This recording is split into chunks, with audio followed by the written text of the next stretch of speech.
আজ 22শে শ্রাবণ, কবিগুরু রবীন্দ্রনাথ ঠাকুরের প্রয়াণ দিবস।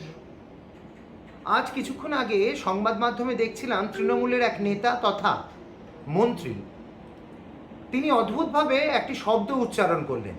বাংলাকে ভাগ করার যে পরিকল্পনা ব্রিটিশ করেছিল তার বিরুদ্ধে রাখি বন্ধনের দিন 1905 সালে বঙ্গভঙ্গ আন্দোলনকে কেন্দ্র করে বাংলা জুড়ে রবীন্দ্রনাথ ঠাকুর রাখি বন্ধনের প্রবর্তন করেছিলেন। সেই রাখি উনার ভাষায়, মানে যিনি সবসময় খোয়াব দেখছেন পশ্চিমবঙ্গ নাকি একসময় উর্দু ভাষীদের স্বর্গরাজ্য হবে, যিনি মাঝে মধ্যেই দাওয়াত দিচ্ছেন ইসলামে যাওয়ার জন্য, আমন্ত্রণ জানাচ্ছেন। অদ্ভুত এক জায়গায় আমরা দাঁড়িয়ে আছি, এই অমানিসা কবে কাটবে আমি জানি না, কিন্তু উনি অদ্ভুতভাবে রাখিকে উনার নিজস্ব শব্দচয়নে, জানি না কোন সাহিত্য বা কোন বিদেশি শব্দের প্রভাবে রাখি রকি হয়, আমার জানা ছিল না। মাঝে মধ্যেই উনি বা উনার দলের বিভিন্ন নেতা নেত্রী উনাদের সর্বোচ্চ নেত্রীকে বলে উঠছেন, কারুর না কারুর সঙ্গে তুলনা করছেন।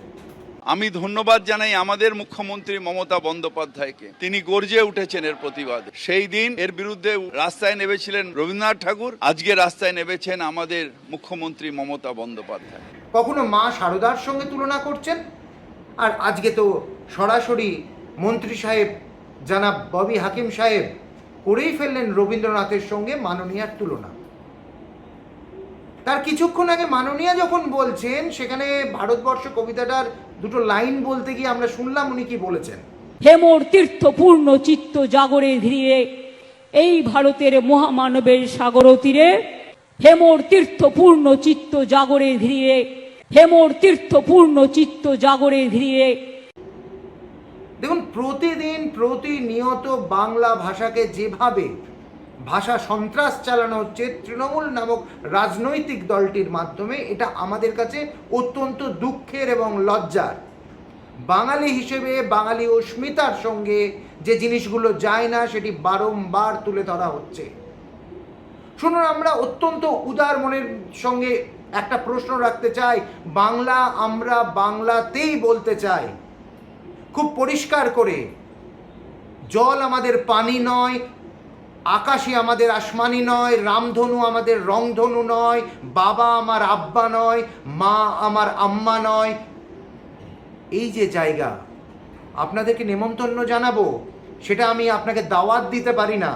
যতই সেই মন্ত্রী তথা তৃণমূলের নেতা জনাব ববি হাকিম সাহেব, যতই উনি ইসলামের দাওয়াত দিন না কেন, যতই উনি স্বপ্ন সন্ধানীর মতন বলতে থাকুক না কেন, পশ্চিমবঙ্গ একদিন উর্দু ভাষা শোনা যাবে, কলতান শোনা যাবে। কলকাতা শহরে উর্দু ভাষীদের কথার আওয়াজ শোনা যাবে। এই বাংলা আমরা দেখতে চাই না, এই কলকাতা শহর আমরা দেখতে চাই না। বিশ্বাস করুন, এইখানে উর্দু ভাষার শিক্ষক চাই না, বাংলা ভাষার শিক্ষক চাই বলে উত্তরবঙ্গের দুটি তরতাজা ছেলে তাপস ও রাজেশকে মরতে হয়েছিল। সেই জায়গায় এই বাংলা আমরা চাই না যে পশ্চিমবঙ্গে রবীন্দ্রনাথের বাংলা, নজরুলের বাংলা, বঙ্কিমের বাংলা, বিদ্যাসাগরের বাংলা, রাজা রামমোহনের বাংলা, সৈয়দ মুস্তফা আলীর বাংলা, রোকেয়ার বাংলা, এই বাংলা ঘৃণা চায় না, এই বাংলা সন্ত্রাস চায় না। এই পশ্চিমবঙ্গে রবীন্দ্রনাথের মতন থাকবেন। দুর্ভাগ্য আমাদের, মাননীয়ার সঙ্গে রবীন্দ্রনাথ, অবশ্য এটা ভুল বলেননি উনি। রবীন্দ্রনাথ লিখেছিলেন গীতাঞ্জলি, চ্যালেঞ্জ করেছেন উনি, লিখেছেন কথাঞ্জলি। আদবে বাঙালি অস্তিত্ব জলাঞ্জলির পথে। ভালো থাকুন, ভাবা প্র্যাকটিস করুন।